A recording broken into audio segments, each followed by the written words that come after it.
my calculations are correct, when this baby hits 88 miles per hour, you're gonna see some serious shit. They're here. Do you really think you have a chance against us, Mr. Cowboy?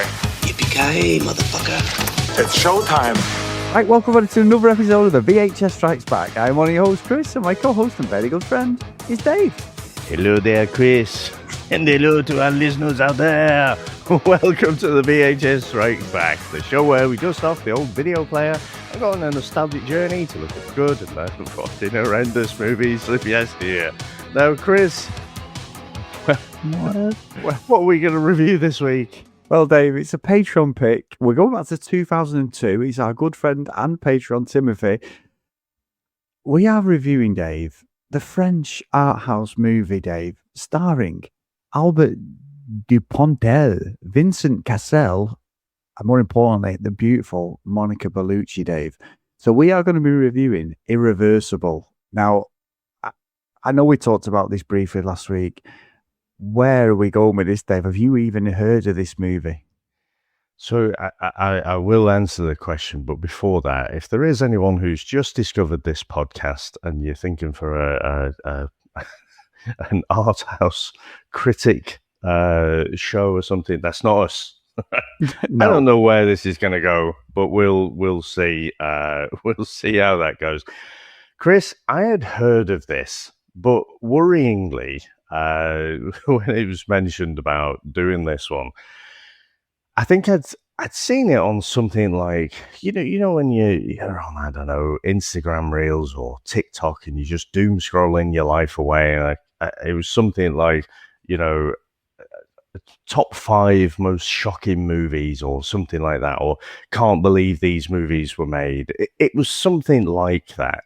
And so I was like, oh, hi, and the thing is, I more associate movies from like the 70s, when you had that straight to video and the video nasties, and then there's obviously the banning of various things like Driller Killer and stuff in the 80s by I'm not going to go off on that tangent about the Tories, but so yeah, I was like, oh God, like what's this going to be? But didn't really know. I think even that review, I sort of remembered the title, and I remembered, them saying something about a scene being really uncomfortable or something like that, but I couldn't remember like why was it on that list? But yeah, that was pretty much it. Obviously, never, would have never rented this. Would have been on Love Film around this time, so it came out 2002. So, 2002, 2003-ish would have been when I had the opportunity to possibly order or rent it. But yeah, I didn't do. I mean, Chris, did you even know this was out there? Did I thought?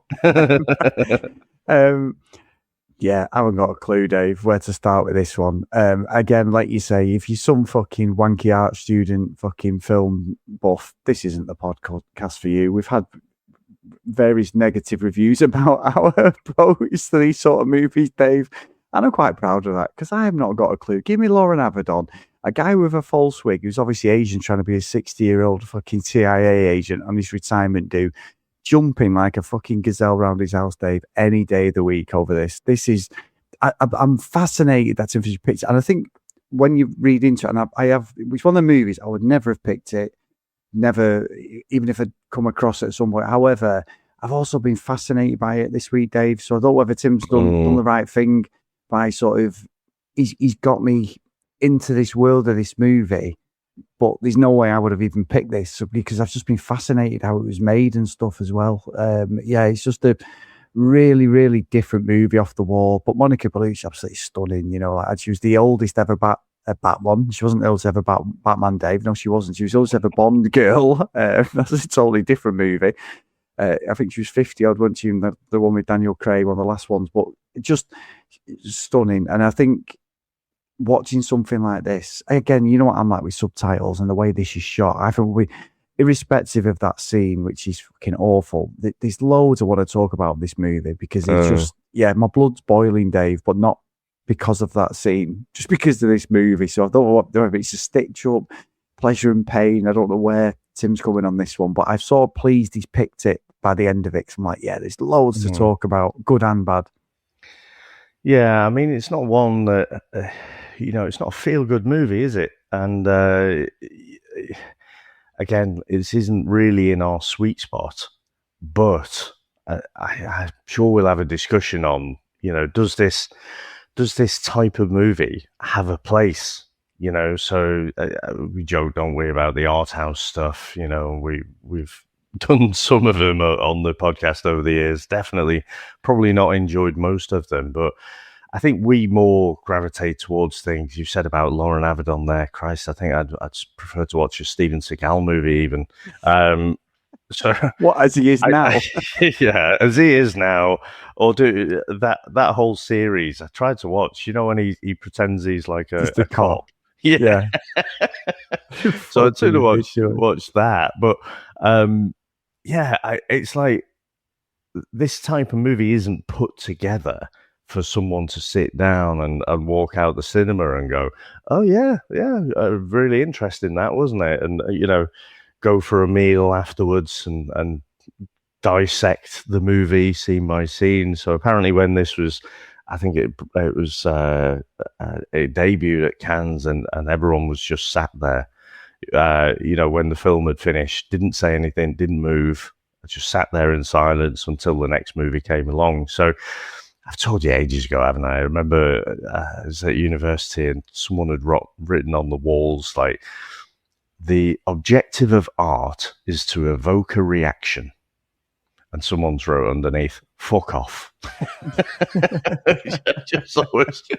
just brilliant.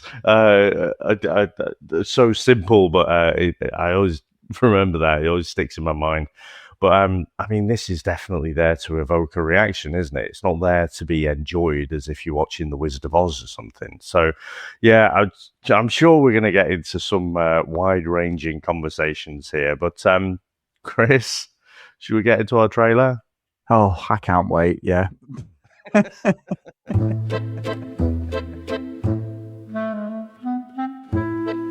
In one unforgettable night. Okay, Jean-Claude Van Damme. And by unforgettable, we mean you spend the rest of your life wishing you could forget it. That is not French. Carry on. Two men run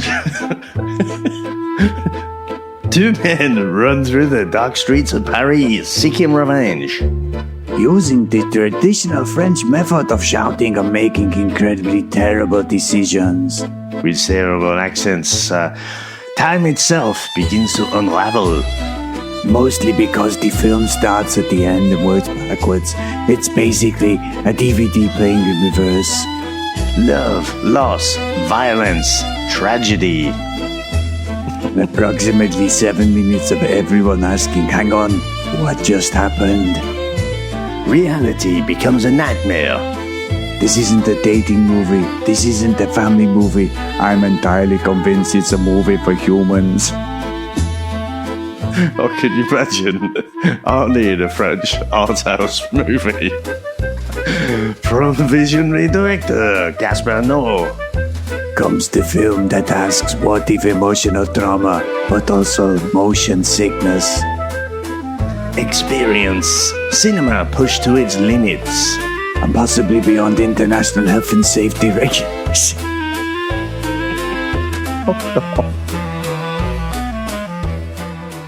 Paris, late at night. Marcus and Pierre tear through the city, driven by rage and grief as they search for one man. But before the violence, there was Alex. There was love, jealousy, and an ordinary evening that should have ended differently. As time moves backwards, the night reveals how one moment shattered everything. Now, Chris, we've got to do it. What do you reckon to the opening of this movie? Well, just before we get going, if anybody, and it is difficult to actually find this movie, but it's on Amazon Video, and this is another one of them, Chris Phelps, let's do another, because Amazon are absolute sharks for these, like, oh, it's on Amazon Video. Oh, sorry, there's a trial of some dodgy player we've never heard of, but the BFI player, it's called, on Amazon. If you just put in Irreversible, it is on there. You can do a 3 months trial. Don't get charged. Watch the movie. cancel it. That's exactly what I did, Dave, because I didn't remember to put a note in my phone, which I've just done today, actually, before we recorded, to cancel it. So, and plus, if you sign up people for a subscription on Amazon, even if you do it on your phone, they're absolute sharks. The only way you can do it is through a desktop, Dave. Even though you can get into your account and show what you're subscribed to. They make it hard, don't they? Yeah, absolute blaggers. I mean, that's a bit apt with this movie, Dave, but you're right. It's so fucking bullshit. But anyway, yeah. So also, if you're going to watch it as we review it, don't watch the 2019 remake, because that's in timeline order. So it's obviously, as we said in the trailer, it's basically the movie's in reverse as it was officially cut in 2002. 2019, they've changed it so it's in sort of sequence order, as it probably most films are. So a lot of people said it ruins the immersion of the movie. Dave, I've got questions. This movie's fucking shit. I'm sorry. I'm going all in at the start. At the start, I thought I was having some sort of epileptic fucking fit. The first half hour is Marcus and Alex in some gay fucking bar or something. And I'm looking at the dialogue, and it's all about, we're going to fist you, we're going to rape you. And I knew it was this really, this really harrowing scene in the movie, rape scene. And I'm thinking, is it to do with the guys? Because they're in some sort of like massage parlor. I mean, I believe John Travolta don't mind a massage parlor, Dave. I just kept thinking of him when watching this bit. But the start is so difficult, and the sound that they've used, because you can't hear what people are saying. There's only bits where the sound comes up, and I know it's done intentionally, but my God, this is a hard movie to follow, Dave. Someone who's got ADHD, fuck me, Dave. All my sensories all my senses were just got on overdrive. It was like fucking Spidey sense through this half hour. I felt sick. I was nauseous because the camera's just strobing. I couldn't track what was going on. And it was only, Dave, about halfway through the movie, I thought, hang on, this is playing in reverse, because I didn't have a clue what was going on for the first 45 minutes. Fuck me, this is... and it runs for 86 minutes or 90 minutes, I think, the original one. It is difficult to follow. If you come into this completely raw, you would not have a clue what's going on. Now, the thing is, for me, I think what you said before about this film kind of lives with you, it leaves its mark on you. And you've started off by saying it's terrible, and how is this film called Irreversible? What's it doing playing backwards? So, but then you've described that disorientated feel, like, and the sound, the uncomfortable nature, that overload of the senses. I still maybe when we're retired, I'll run a case study on you as to why that works, because that's an overload of the senses as well. But yeah, it is. Yeah. Something like this, again, not obviously everyone knows we're not Arthouse students, but I can't help but appreciate, you sometimes think, are they achieving what they set out to achieve? And that idea of kind of, being completely disorientated, being really uncomfortable, not really knowing what's going on until, things unfold, because you get to see the aftermath, you get to see the end. It starts off with Marcus was being wheeled out, and, you can see that something bad's happened. You've got the police and everything. And then, so you get to see where it all ends. The normal kind of sequential storytelling, you don't necessarily know where it's going to go. I mean, you have your story kind of archetypes, don't you? So, if you know this is a hero's journey, if you're watching a Van Damme movie, something tragic's going to happen at the beginning. There'll be an explanation as to why he's got this French accent. He'll have a training montage and then win something at the end. Broadly where it's going to go, but you don't really see the aftermath at the end. And so I think it's got me really, really thinking this week just about, I think he has achieved what he set out to achieve. He's trying to make you incredibly uncomfortable. He's trying to play around with your senses a bit and make you feel very uncomfortable. You should, if any normal person should feel uncomfortable watching this movie. And so for that reason, I have to say, it's definitely not an enjoyable movie on fucking any level, but I kind of appreciate. I think he's achieved what he's trying to achieve. Yeah, but you know what I'm like, Dave. I get it, and I agree with that. It does leave a mark because afterwards I was like, I'm going to have to research this. But you're not like a lastminute.com. I need to really understand what the idea. But then you think, what fucked up world? I know film, like you say, it's thought provoking and all that sort of stuff. I'm just like, I just want to sit there, watch a fucking film, fuck about on my phone, be engrossed by a bit of action, a fucking V8 fucking Trans Am running past me. I don't need to see this fucking wank shit. If someone said to me in my whole fucking 47 years on this world, if someone said to me, Chris, I've got 2 tickets for this Arthouse fucking film, I'd be like, well, who the fuck are you taking? Because you're certainly not taking me, because I'm not watching this shit. This stuff just fucking annoys me. And I'm not, I think it's the way it's shot. I'd say halfway in, I went, oh, hang on, we're going in backwards. But this whole Alex and Marcus thing at the start, where they're in this fucking massage parlour, the steam room thing. You mean so that it was deftly named the gay club. It was called the Rectum or La Rectum. La Rectum, yeah, exactly. They're in there, and obviously they're trying to find. We don't know at this point, but they're trying to find the rapist, aren't they? Yeah, of Alex, basically, who's Monica Bellucci, but we don't know this. So honestly, the first half hour was so difficult because of the strobe lights, the fucking everything that's going on. Honestly, I really struggle with this. It's almost like it needs a bit of a fucking health warning at the start, because the camera is just all over the place here. Like, what's going on? It's like I do my vlogs and I'm editing my vlogs and all that sort of thing. And there's loads of times where you're filming something and you leave the camera on and your fucking camera ends up at your back of your leg and you're talking and you're just like filming the floor. It was like he forgot to cut them bits out. I was like, what's going on? Honestly, I know it's intentional and it's supposed to be about the chaos of being in this place that they're not used to be and they're trying to find this guy. But because the end of the movie, you saw, well, maybe 3/4 away in the movie, you get the context of what they're trying to do. It just doesn't sit with me, Dave. I don't know what it is. It's just the way my brain's wired. And there's loads of things. I mean, that guy, fucking Pierre, why is he sniffing around, Alex? It's her ex. It's weird. It's like they're about to have a fucking threesome all the time. He's just there all the time. And then he looks old anyway.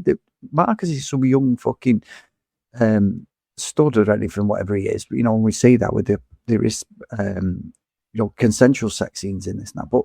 But Pierre's just some weird fucking like uncle who just fancies his fucking niece or something, because he looks about 25 years older than her. It's so weird, this movie, honestly. Not just because of what happens, but just the whole premise of Pierre. He's completely miscast in this for me. Miscast in what way, do you think? It's just too old. It just doesn't look right. It just doesn't look right. And he looks dead lechy when he's with her. Yeah. And Marcus seems to allow it, which I find weird. Like he's getting a lob on that. Some guy's trying it on with his ex. I just don't get it.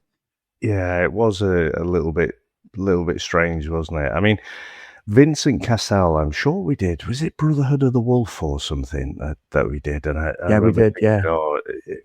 I don't know what it is, but he's just one of the most French-looking people you should ever see. Unmistakably French.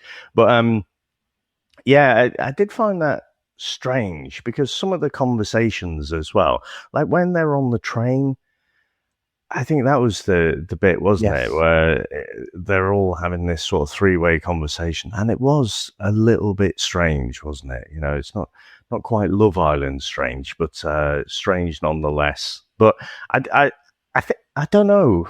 I mean, Pierre, I'm not saying he becomes the hero, but and he does sort of save Marcus's shame.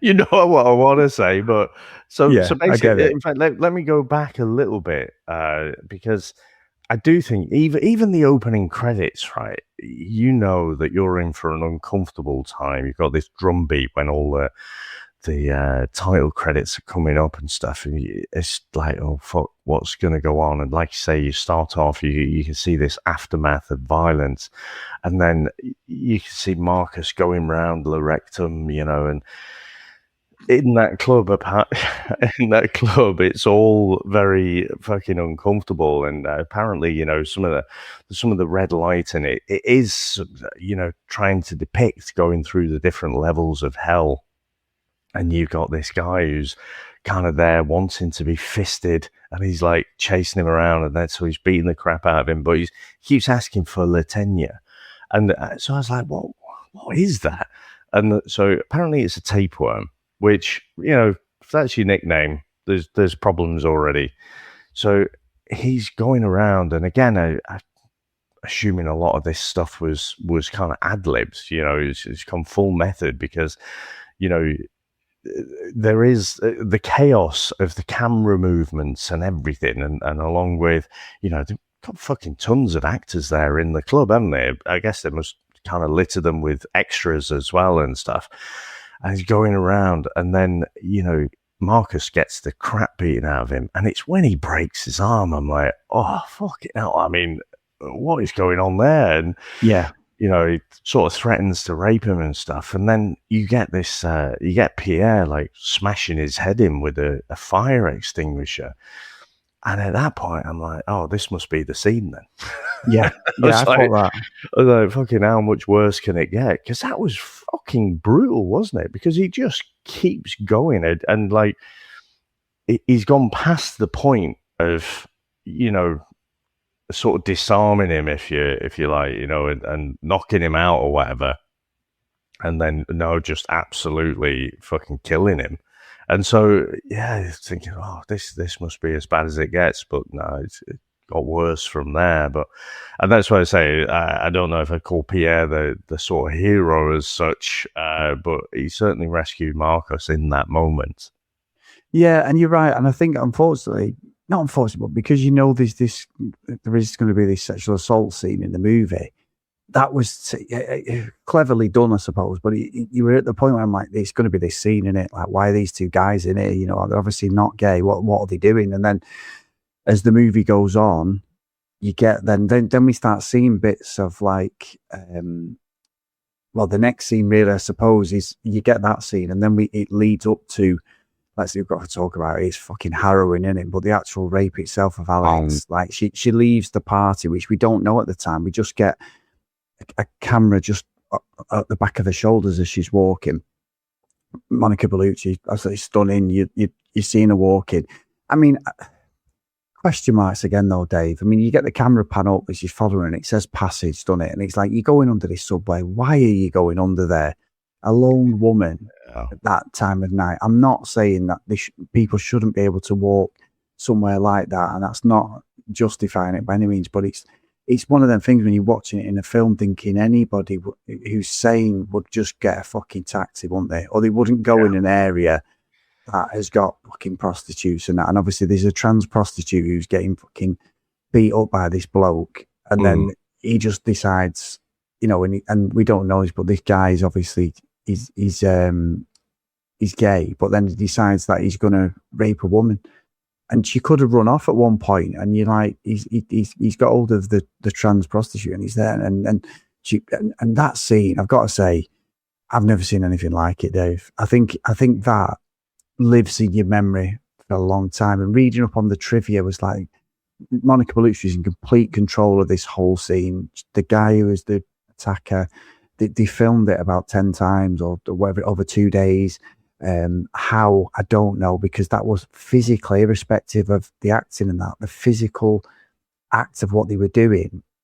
She must have been covered in bruises. He probably was. It just, that's the one thing I'll give it props for. If you're ever going to watch a movie and go, holy fuck, what scene lives with you? That scene's going to live with me for a long time, in a bad way, I suppose. But yeah, just think it actually shows the real side of what sexual assault is like, and we don't get to see much more after that. Her sort of recovery or what even happens next. But I'll tell you what, Dave, I've never seen anything like it. That it's on for about 10 minutes, and my God, I was literally holding the remote in my hand, thinking, "Do I fast forward this?"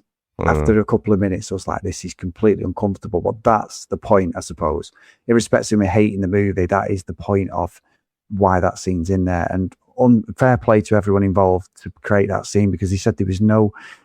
Usually on these sort of movies, anyway, they have like a trauma specialist on, don't they, helping them with like what would happen, what the aftermath is, you know, the counselling, all this sort of thing. It was all purely in Monica Bellucci's hands, what actually happens and what she was comfortable with. And I just felt like that scene is just unbelievable. I feel like I need a trauma specialist. Yeah, honestly. the fucking renting the video out or whatever, it should come with its own trauma specialist. I mean, obviously, we've seen other movies where there are sexual assaults and stuff, but like you say, you're a couple of minutes in, and I think, you know, if I think of something like Deliverance, you don't see that much. You see the reactions of other people. You get Pulp Fiction, which is sort of a bit of an homage to that Deliverance, and I can't think of, you know, I haven't timed them, but I can't think that they actually go on for that long. But this just went on for so long. And again, I feel like that's a choice, you know, it's a deliberate choice to, you know, I guess create that reaction in people. And you want to look away, but you're like, geez, you might look away for a bit, but like you come back to it, like, fuck's sake, when's this going to end? And so, yeah, I mean, I also never seen anything like it. And I was wondering, you know, we've done some shockers on here, but is this the most shocking movie that we've done? Yeah, it's funny, isn't it? Because I think I pretty much agree. I think like we've done always necromantic and that, but the reason with them movies was it was more, well, yeah, 1 and 2. But the reason with them sort of movies is the shock factor for us, not the your jaws on the fucking floor, like what the hell's going on? And I think you're right. I think this probably, that scene's probably, out of all the podcasts we've done, and I don't know whether, you know, Timothy's going for this. I don't think it is. It's more the shock factor of watching it. I think this is probably one of them scenes that I'll always live. I remember watching Pulp Fiction, and all them years ago, and I always tell a story about my nan and gran not want me to watch it. And I remember walking in at that scene pretty much as I'm sat there, jaw on the floor, going, "What the hell is this?" You know, like, because you've never seen anything. I never watched Deliverance, knew about it, but, you know, squeal like a pig, but never understood, I suppose, the context of it really. And so you get, I know I was only like in my teens, 16, when Pulp Fiction come out. You're not naive, but you're also not sort of film I'd ever watch. This, I think, is probably, out of everything we've done, one of the hardest bits I've ever had to watch, reviewing anything, irrespective, pleasure and pain, I suppose, Dave. But it's you know, we watch it as the audience, but my God, there's some acting going on in that scene. I've got to give credit there, definitely, 100%.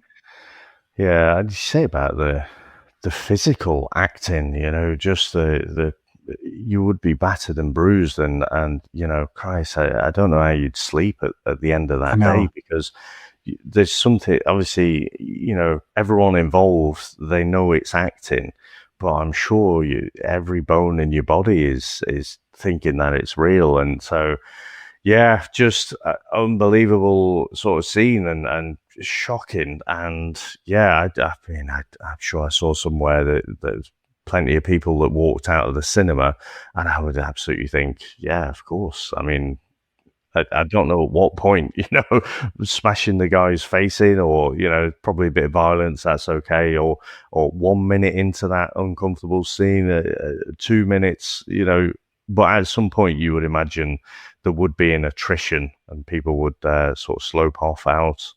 Yeah, because I think like the whole scene as well, like when you watch movies where you see like a rape scene, like the bloke is literally ready to go in it straight away. If it's, you know, the male, whether it's male or he's male or female, but it was that thing of where he was trying to sort of, you know, get aroused or whatever. I think that's what was the most harrowing. It didn't happen for like 5 minutes, did it? And you were like, and the girls, and then you see someone in the background, don't you, at the bottom of the tunnel, and they're watching it, and they fuck off. And I think that's like their thing, innit? Like not getting involved, but you're in the middle of a subway. Surely you would have rang the police. You know what I mean? I mean, I thought that was expertly done. I've got to say. In fact, I will on that. The whole build up to it as well, like you say, because as soon as she goes down into the subway, you think, oh, fuck that. And, you know, if that was me, I'd be like, nope. Even as a man, though, Dave, you won't go down. That's what I mean. Like I'd have been, no, I'm out. But the thing is, she'd had an argument with Marcus as well, hadn't she? So her head's kind of all over the place. And when you're in different headspaces, you don't think clearly. You know, I mean, being abstract, I was listening to a podcast about people getting scammed on the phone, and when they're recounting the story, they're like, yeah, when I'm saying it out loud, you know, it seems obvious, but you know, they're very skilled in kind of disorienting you. You know, they might say something like, oh, your son's been in an accident or something. So immediately tapping into that lizard brain, you know, putting you on edge and striking an emotional chord with you and just really unsettling the rational sort of part of your brain. And so I can kind of get that, you know, if you're just focused on that argument and whatever, you're not massively, you know, aware of your surroundings. Also, you know, growing up in fucking working class places in the north in the sort of 70s and 80s gives you a healthy fear of getting jumped, you know, at different times, or it does me anyway. So yeah, but it was really uncomfortable, and you wanting it to turn around, you know, because you could see. But then, if she'd have just turned around, that was exactly what the other person did. Yeah, because when she gets line of sight, we can see that he's attacking her, and I must admit, I'm thinking to myself, if that was me, I probably would turn around. So when the person does it later, so when the attack is going on and the other person turns around, I immediately think, oh, fucking do something. You know, surely, you know, step in or whatever. But when he was shot the other way, you know, when the prostitute was getting manhandled, I you know, you're not saying to Alex, you know, go in and get involved. So I think I'm assuming, I don't know if they meant to do that mirroring, you know, where it's exactly the same scenario, but one person turns away and then they go on about their night, whereas Alex just carried on walking and right into danger. I thought that was pretty expertly done, to be honest.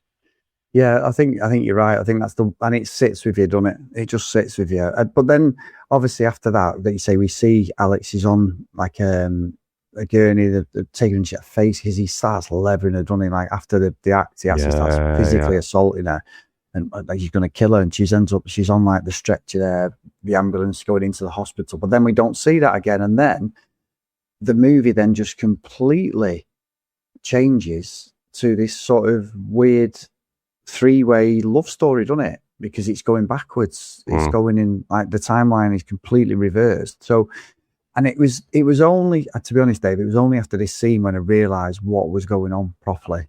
You know, because it was like, well, Alex is fine. She's at a house party now. What's going on? You know, and you see it going backwards and backwards, and now she falls out with Marcus. And coincidentally, Dave, Monica Bellucci and Vincent Cassel, we did Brotherhood of Wolf, which they were both in. So I didn't realise that. So I'm looking at him then on IMDb. Even though I mentioned it before. Yeah, well, the thing is, you said it in French, so I wasn't paying attention, Dave. I wasn't very good at French. I got an E in French because I couldn't be asked fucking learning French. But I think I got an E as well. I was just fucking hated French. The first year, I quite liked it. And, you know, who doesn't like a good gag about understanding what the bank is? You know? Yes. Où est la banque? Où est la piscine? You know, so year one French, I was all right with that. But then after that, I was just like, oh, fuck this shit.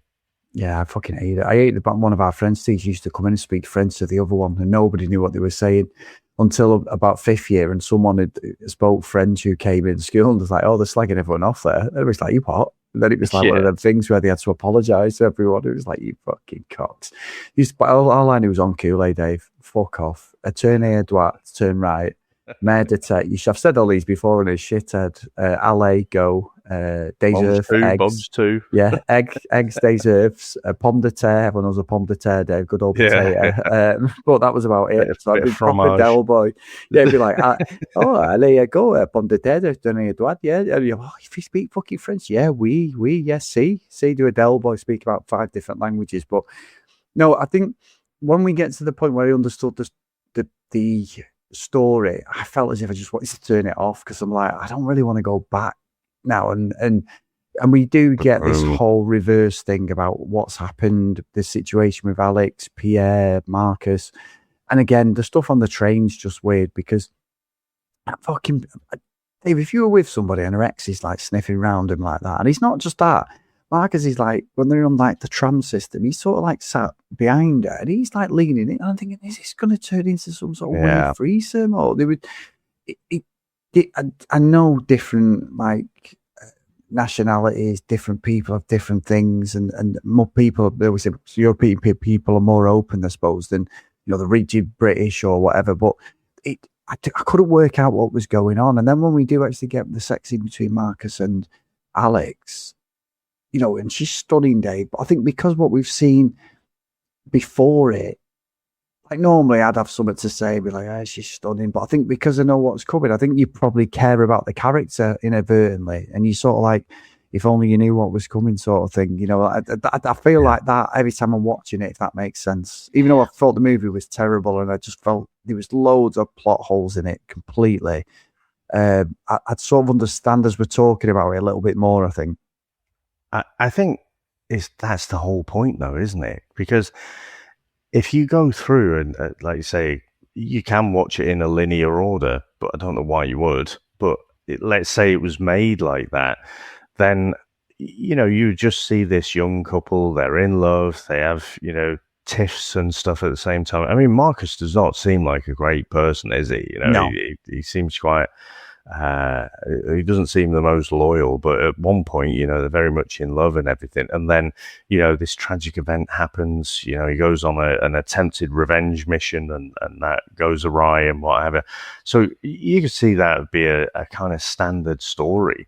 But because you see where it ends up and then you see the good times before, then it somehow makes it hit harder because it's like, oh, fuck it. Like I think the words you used were, if you only knew, and that's the point. It's like seeing them in that moment, because once that event has happened, I mean, that is irreversible. That changes your life forever. So we get to see that tragic, that moment or long moments. And then we see how it was before. So again, I think, fair play, again, didn't enjoy a bit of it, but I can appreciate the differences in emotion that by doing it, the reverse scenes or whatever, doing it in reverse chronological order, it makes you feel a different way about it.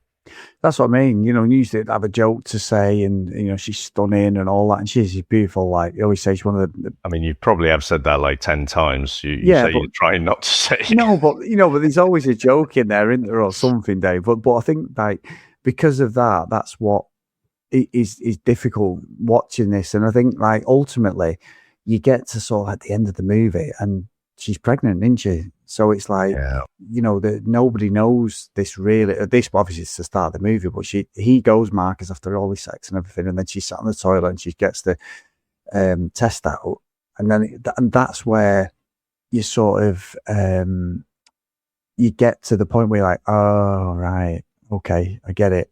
You know what I mean? I get what's going on. It's I understand, but also I don't think it explains it very well. And I know I said at the start, but what did you think of the sound choice? Because loads of the dialogue you can't hear, and there's not much subtitles. So I found that really difficult.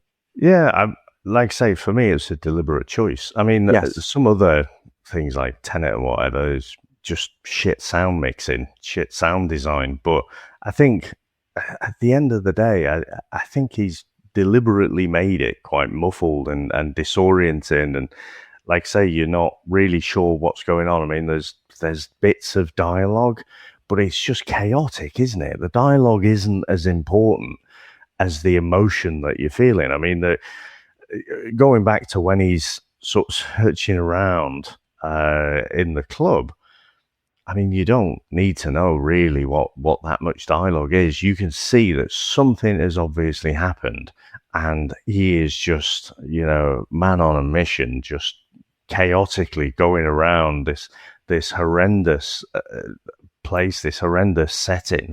And like I say, they're using the red lighting and everything to depict, him going through hell. And then, I don't think it's meant to be like a crisp sound design where you can hear every word very clearly and everything's, it's an attack on the senses, and just all of that I feel like is deliberate. Yeah, maybe you're right. And it's one of the movies where you just like, you feel exhausted at the end of it, don't you? You sort of come to the end of it and I'm like, and it's 90 minutes. It should be, that's the old sweet spot, but it's not the sweet spot. It's just sort of like, no, there's no sweet spot in this. It's just really, this is just not a movie that I would have picked, Dave. I'd like to say I completely hated it when I was watching it, but in the same respect, just talking about it, that perspective of that scene will sit with you for a long time if you've not seen it. And just be prepared as well, because it isn't what you think. I don't think it is. It's probably as real as you would get in a movie, I think. Probably the realest scene I've seen for sexual assault in any movie. Yeah. I think, but for me, again, the attack on the senses is throughout the whole movie as well. It's not just about that scene. It is the most horrific scene. And again, if there's a more horrific scene in cinema, I don't want to fucking see it, if I'm honest. But that certainly got the number one spot for me in terms of that. But the whole movie, the way it's done, I think it, like I say, I'm not normally one for the Arthouse stuff, and there's probably a whole bunch of stuff that we've missed as well. But yeah, I can kind of appreciate what he's going for there, even if I don't particularly enjoy it. But Chris, should we get into our final review? Let's go.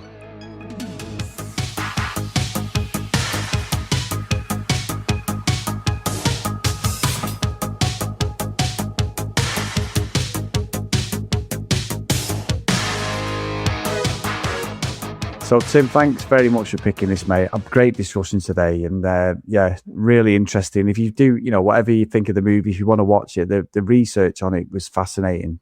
For me, that's what got me. Completely different, Dave, to what we used to. I know that, but yeah, just I think now we've done it, it's sort of like, yeah, good. It's something different, but can we just say on record, Dave, Arthouse movies, they're not for me. Which also means that probably I picked a lot of them, but there's just not my bag. I hated it, but I've loved the discussion. So I was going to put it in Alderaan, but I think I'm going to put it in Elm Street, Dave. I'm going to send it to Elm Street. I think like just talking about it and how that scene was just, you're on the edge of your seat, just like fucking make it stop sort of thing. So I think that's the idea behind it. But the fact that there's no explanation about this fucking weird fucking dance house massage parlor thing at the start with the camera just all over the place, that's something to be aware of as well, because it really took me out, Dave. I just didn't have a clue what was going on, and it took a while for me to understand what the story was about and that it was going in reverse. So Elm Street for me, but again, unbelievable movie. So what about you, Dave? Yeah, and I think, objectively, I think, again, probably more for the Arthouse students, but I'm just looking, it's 7.3 on IMDb, so rated much higher than a lot of films that we kind of enjoyed on some level, but obviously in terms of, breaking boundaries and cinema and stuff, nowhere near. I mean, Eat My Dust, I'm sure was something like 5.6, something like that. Good Roger Corman, bit of nonsense there. But yeah, utterly not an enjoyable movie in any way whatsoever. But I think the fact that it lives with you well after you've finished watching it, and then you're sort of thinking about, okay, what was going on there, and just doing a bit of the research into the background of it and stuff. I think it definitely grabbed me in terms of just that interest in how the fuck this has been made and what it is they're going for and everything. So yeah, I think objectively, you know, if you were in film school or whatever, you might put this higher, but I think it's Elm Street for me as well. I think there's just enough that I will never ever watch this again, but I don't need to. Unfortunately, it's imprinted on my mind's eye now, and just, you know, that again, I feel like the worst kind of movies are the ones where they're just utterly forgettable. I can't think of one off the top of my head, but I'm sure we've watched films where it's like, no, definitely not watch that. And then you realize, oh yeah, I did watch this. I just remember so little about it because it was just forgettable. That's the worst type of movie. So yeah, I wouldn't put it in that category, but yeah, Elm Street from me. Good stuff. Now, Dave, it is a Patreon pick next week, and now for something completely different. Good old Mike Burton, Dave, the legend, the Star Wars aficionado, history, the man who knows everything about Star Wars. If there's a plot hole, there's a comic book, Dave, and Mike knows it and has read it. You love Mike, you're a great guy, but he's picked a movie, Dave, which is interesting because it is what Star Wars apparently ripped off, Dave, or George Lucas ripped off, even though it was made afterwards, but the actual production was from about 1970, it was in production. So we are going back, Dave. It's a David Lynch movie, Dave. 1984. This is a movie that I have tried to avoid, Dave. I don't particularly like the remakes. I've seen about 10 minutes of it, and I was like, yeah, I'm out. But anyway, Dave, Kyle MacLachlan's in this one, Dave, out of Twin Peaks and various other things, Showgirls. So we are going to be reviewing Dune. So let's get into the trailer. Yeah, so based on a book, Chris, that's why it was in production for so long. Tried to read the book, struggled with it massively. Masterpiece of a generation comes to the what do you think of the new stuff, Dune? Presents Tried to watch the first one, just didn't get on with that either. Yeah, half an hour in, I just give up on it. Many dangers exist on I know people like it. It's a star-studded cast in the second one, but and the unbelievable meet nothing for me as well. where kingdoms are built on earth that moves What the fuck is and this? skies are filled with fire, where warriors fight with a thought and kill with a word. A world that holds creation's greatest treasure. He who controls the spice controls the universe. And greatest terrors. Sting? A world where the mighty, Iconic. the mad, All I can see is an Atreides that I want to kill. and the magical The sleeper has awakened! will have their final battle. A world called Dune. Long live the fighters! We will kill until no Harkonnen breathes Arakeen air. Dune, a world beyond your experience, beyond your imagination. Unbelievable. I can't wait for that, to be honest. Really? Yeah, no, just for us to talk about it. Yeah, I can't wait, Dave. That trailer, I've not even seen it yet, but that trailer just says everything I need to know, Dave. And it is a little bit of light relief after this week's review. So Yeah, it's true. I can't argue that. So, Mike Burton, I'm coming for you next week, mate. And I know you've done this to stitch us, but yeah, I'm ready for it. I'll be ready. Anyway, massive thank yous to Tim for today. Thanks for picking the movie, mate. If you want to email us, the VHSStrikesback@gmail.com. If you want to follow us on social media, @VHSStrikesback. If you do want to support us, please go over to patreon.com/the VHS Strikes Back. So the roll call of honor, and a big thank you to Chris, Graham, Matt, Reese, Nick, Greg, Gareth, Mike, Lee, Helen, Dylan, Dan, Justin, Susan, Tim, Matt, Ken, Looking at the Green, Herbs, Jack, Math Blake, John Hammond, and Mr. Tony Farina. So thank you so much, guys, for all your support. Amazing stuff, Dave. And I am doing Jon Snow after watching this week's movie. I'm stood there with my sword saying, bring it on, people. Bring it on. If we can get through that, Dave, we can get through anything. Well, it's funny you say about Jon Snow. I mean, we'll see how we get on next week, but I do think there are parallels with Dune and Game of Thrones as well, all the different houses and the different factions and stuff. So, but we'll see. But yeah, give me anything. And I had watched that as a kid, or bits of it, because someone said, oh, it's like Star Wars, this. Well, can you imagine that, like being a kid and so massively into Star Wars at the time? And then my little childlike mind was like, the fuck's this? So anyway, we'll get on to that. But Chris, oh my God, I'm glad this one's behind us, if I'm honest. And struggled a little bit to think, what angle am I going to take with this week? And the way I decided to go with it was, obviously we poke a little bit of fun and we receive a bit of venom back from the Arthouse students. And so I thought, I imagined in a good old classic blockbusters in 2002 or 2003 time, and someone going in there for their first date and going into the world cinema section and saying, oh, a bit of French art. Oh, this is a French movie. I'm going to impress my first date here. I'm going to pick this thing down here, you know, looks French. Let's bring that back. And you're checking it out, and the person serving you at Blockbuster is like, the fuck are you doing? Like, you know, are you sure you want to take this out? But anyway, so I had this whole little scenario mapped out in my mind. So this one is called The Boy at Blockbuster Knew. I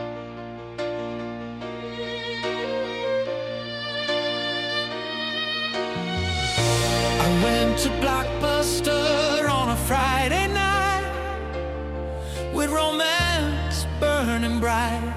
Not another comedy, not another sequel. Something for continental people. There it was beneath the glow, a French film I didn't know. I saw the cover, I saw the name, and thought this lad has just changed the game. The boy at the counter looked over the case, like he'd seen the future written on my face. He said, are you sure this is what you want? I said, it's French made out back and it be. The boy at Blockbuster knew. As he scanned it through, he could see the night was over before the opening cue. The boy at Blockbuster knew, but he let me walk away with a French Arthouse disaster and no second date. I lit the candles, poured the wine. Said, baby, this'll be divine. It's got subtitles, it's got class.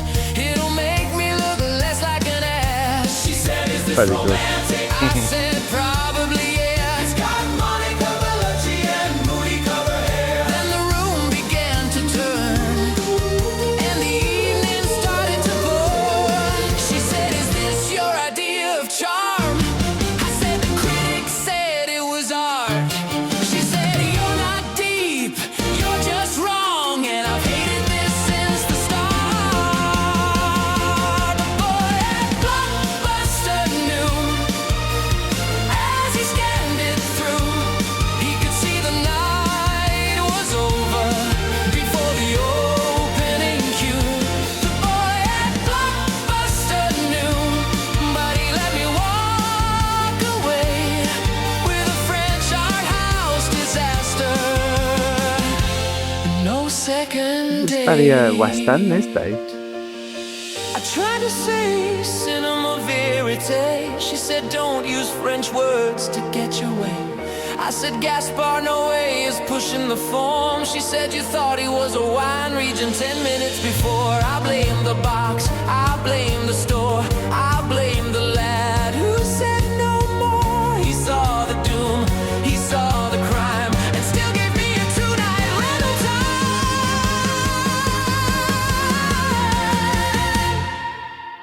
time. Now the credits rolled in awful peace. The wine went warm, the snacks uneaten.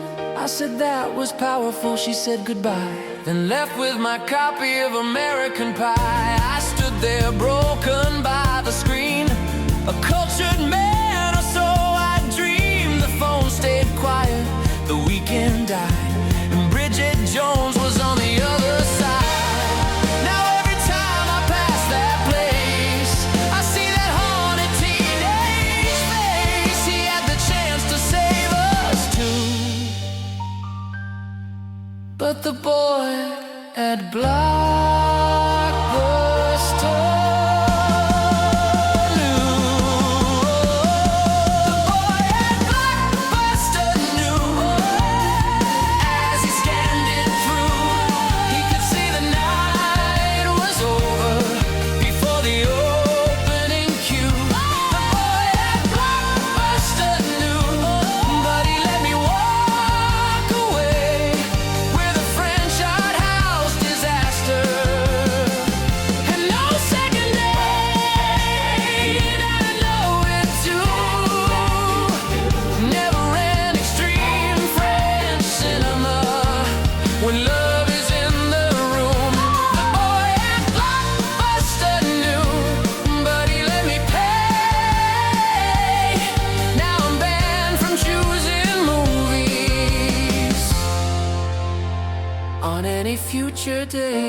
and I do feel like that was myself.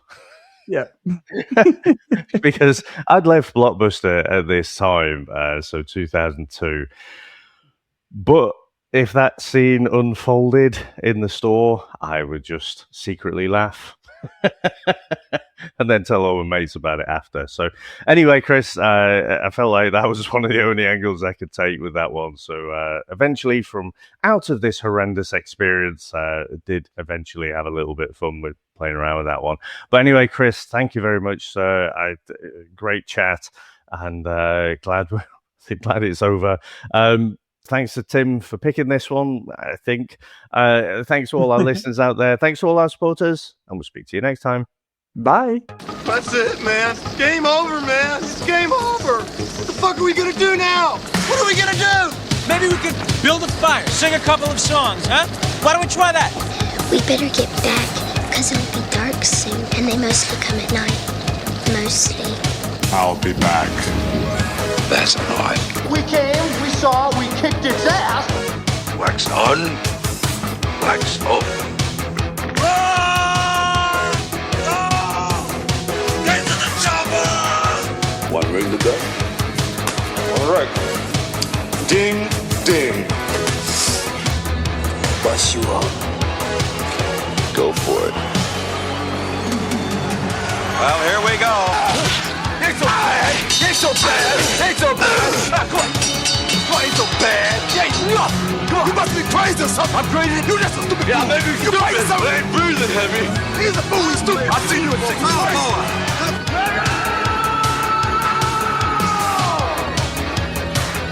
I must break you.